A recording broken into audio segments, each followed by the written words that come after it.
मेरा नाम डॉक्टर परवीन रेवड़ी है। मैं सह आचार्य महाराजा अग्रसेन मेडिकल कॉलेज अग्रोहा में हूँ। मेरा मुख्य फील्ड ग्लूकोमा है, यानी कि काला मोतिया। काला मोतिया के बारे में कुछ जानकारी आज मैं देना चाहूँगा।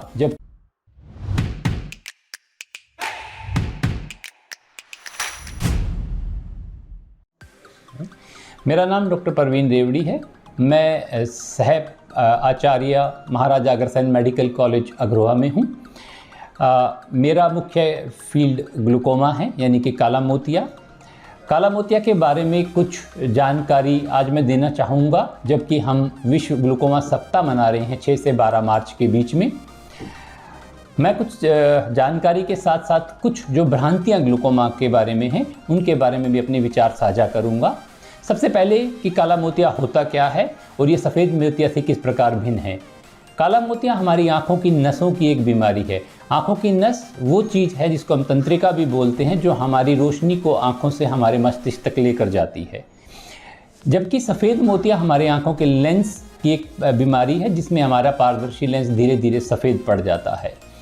तो सफ़ेद मोतिया के अंदर जब लेंस हमारा पारदर्शिता खो देता है, तो हम ऑपरेशन या शल्य चिकित्सा के द्वारा उस लेंस का प्रत्यारोपण कर सकते हैं, उसको बदल सकते हैं, और बदलने के साथ ही हमारा जो नज़र है वो वापस से आ जाती है। पर काला मोतिया या ग्लूकोमा में ऐसा नहीं होता। इसमें जो हमारी आंखों की रोशनी जाती है वो हमेशा के लिए चली जाती है, क्योंकि हमारी इसमें नसों को नुकसान पहुंचता है, और उस नस के अंदर जो नुकसान हुआ है उसको हम दोबारा वापस से नहीं ला सकते। अब प्रश्न उठता है कि किसको व्यक्ति को ग्लूकोमा होने की संभावना अधिक है। आमतौर पे ग्लूकोमा एक उम्र से जुड़ी हुई बीमारी है। जैसे जैसे हमारी उम्र बढ़ती है, काला मोतिया होने की संभावनाएं हमारे साथ बढ़ती जाती हैं। 40 वर्ष या उससे अधिक के लगभग हर 100 में से 3 लोगों को काला मोतिया हो जाता है।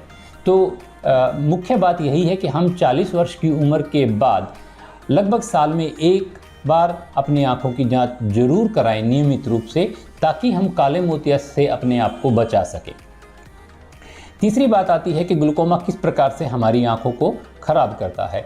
जैसा कि मैंने बताया कि हमारी आंखों के अंदर जो नस है उसका इसमें नुकसान होता है, और आमतौर पे इसके लिए जो चीज़ रिस्पॉन्सिबल रहती है वो है हमारी आंखों के अंदर दबाव बढ़ जाना।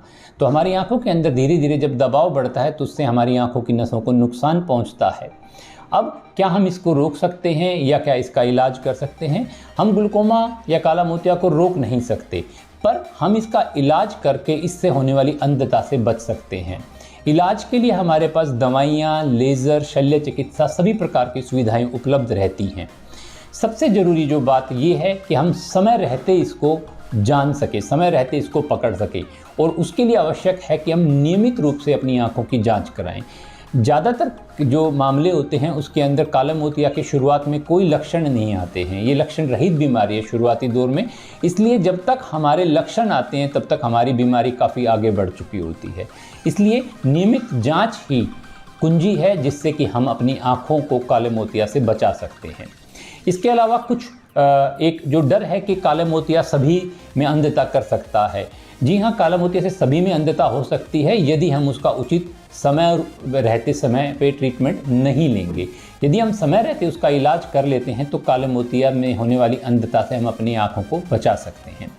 इसके अलावा कुछ जो भ्रांतियां हैं, जैसे कि एक बहुत भ्रांति है कि यदि सफ़ेद मोतिया का ऑपरेशन हो गया तो अब काला मोतिया नहीं होगा। देखिए, जैसे कि मैंने बताया, दोनों अलग अलग आंखों के भागों की बीमारी है, तो सफ़ेद मोतिया का ऑपरेशन होने के बाद भी काला मोतिया होने की संभावना है।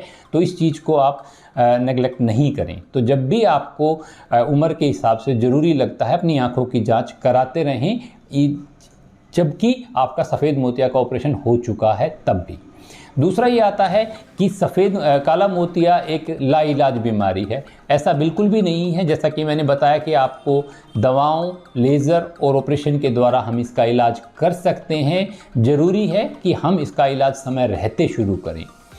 एक चीज़ ये भी आती है कि जो काले मोतिया में रोशनी गई है वो इलाज से वापस लौट के आ जाएगी। जी नहीं, जो भी हम इलाज करते हैं वो हमारी आँखों की बची हुई रोशनी को बचा के रखने के लिए कर रहे हैं।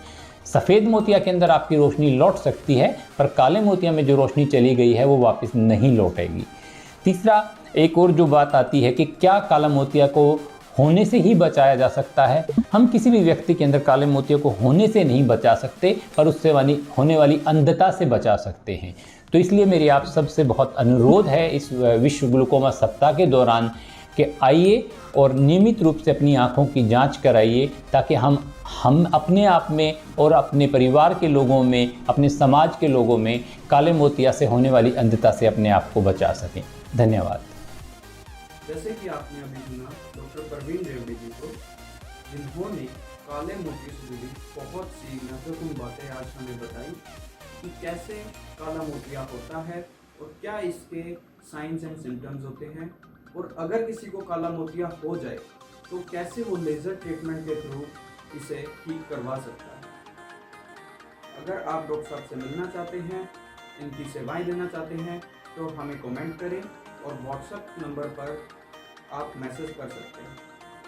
साथ ही हमारी इस वीडियो को लाइक करें, शेयर करें और हमारे इस चैनल को ज़्यादा से ज़्यादा सब्सक्राइब करें और बेल आइकन ज़रूर दबाएं, ताकि हमारी कोई भी नई अपडेट आप तक सबसे पहले पहुंच सके, क्योंकि हम लाते हैं स्पेशलिस्ट डॉक्टर आपके घर एक क्लिक पर। इसी के साथ मैं यश, फ्री हॉस्पिटल टीवी की पूरी टीम की तरफ से अब आपसे विदा चाहता हूँ। नमस्कार।